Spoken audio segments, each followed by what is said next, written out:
and show that you can find answers to hard questions. How? Said Annie. By solving 4 riddles, said Morgan. She reached into the folds of her robe and pulled out a rolled-up paper. The first riddle is written on this ancient scroll, she said. This book will help you find the answer.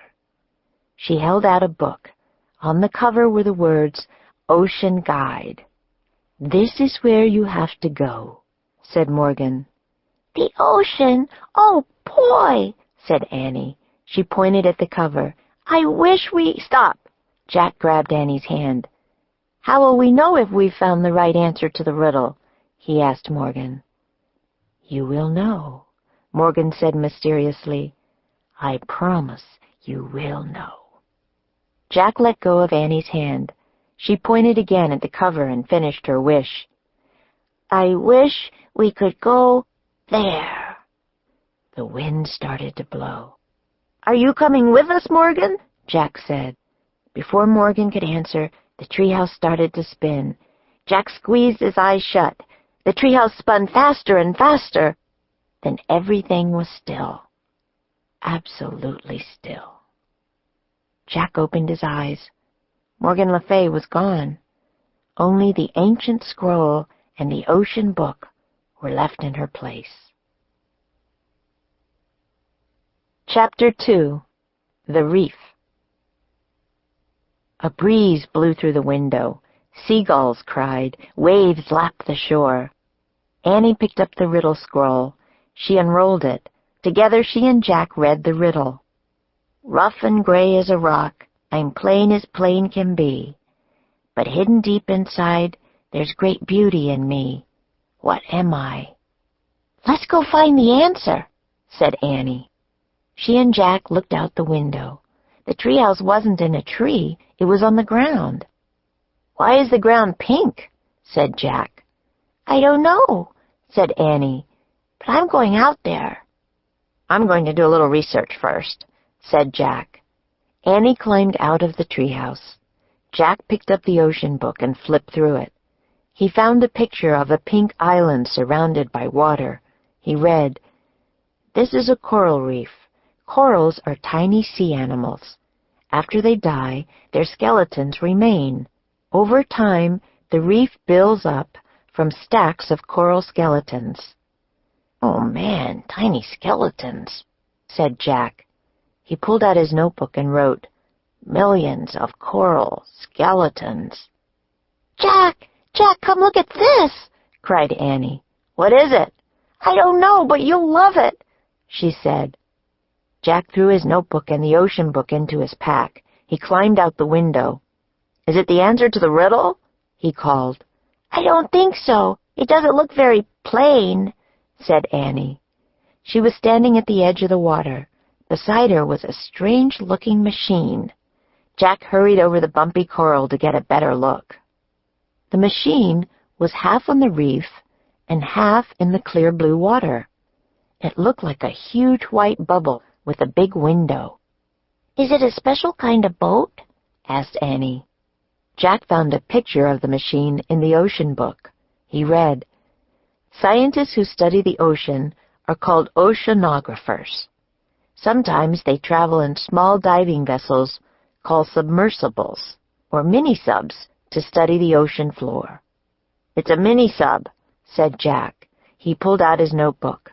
Let's get inside it, said Annie. No, said Jack. Actually, he did want to see what the sub looked like inside, but he shook his head.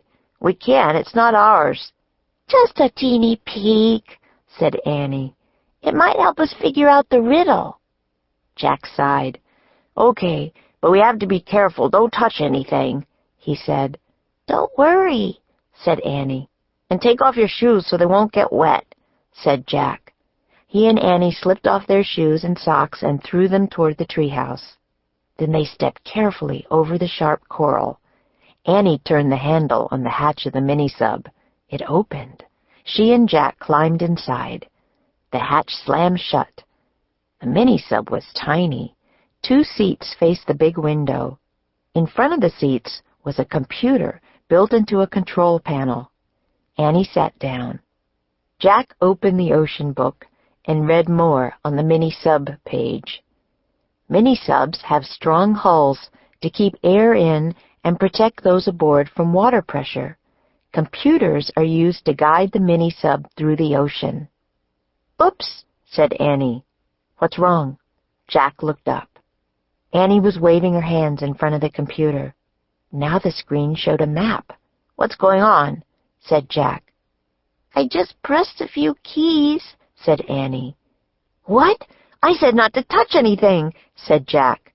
An air blower came on. The mini-sub jerked backward. "Get out," said Jack. He and Annie scrambled for the hatch. Jack grabbed the handle, but they were too late. The mini-sub slid off the reef, then it dove silently down into the deep. Chapter 3. Mini-sub. "You've really done it now, Annie," said Jack. Sorry, but look out the window," Annie said. "Look!" "Forget it. We have to figure this out." Jack stared at the computer. He saw a row of pictures at the top of the screen. "What did you do?" he asked. "I just pressed the on button," said Annie. "The screen lit up and I pressed the starfish." "That must be the command to go under the water," said Jack. "Yeah, then the map came on," said Annie. Okay, the map shows the reef," said Jack. "Look, there's the mini-sub on the map. It's moving away from the reef." "It's like a video game," said Annie. "I bet I know what to do." Annie pressed a key with an arrow pointing right. The mini-sub on the screen moved right. The real mini-sub turned to the right also. "Great," said Jack with relief. "You pressed the arrows to steer the mini-sub, so now we can go back." "Oh, no, not right away," said Annie. "It's so beautiful down here." "We have to get back to the reef," said Jack. His eyes were still glued to the computer screen. "What if the owners find it gone?"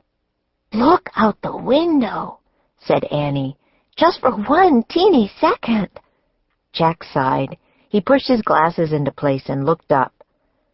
"Oh, man," he said softly. Outside the glass was a strange world of bright, moving color. It looked like another planet. The mini-sub was moving past red, yellow, and blue coral, past little coral mountains, valleys, and caves, past fishes of every color and size. "Can't we stay a little while? The answer to Morgan's riddle must be here," said Annie.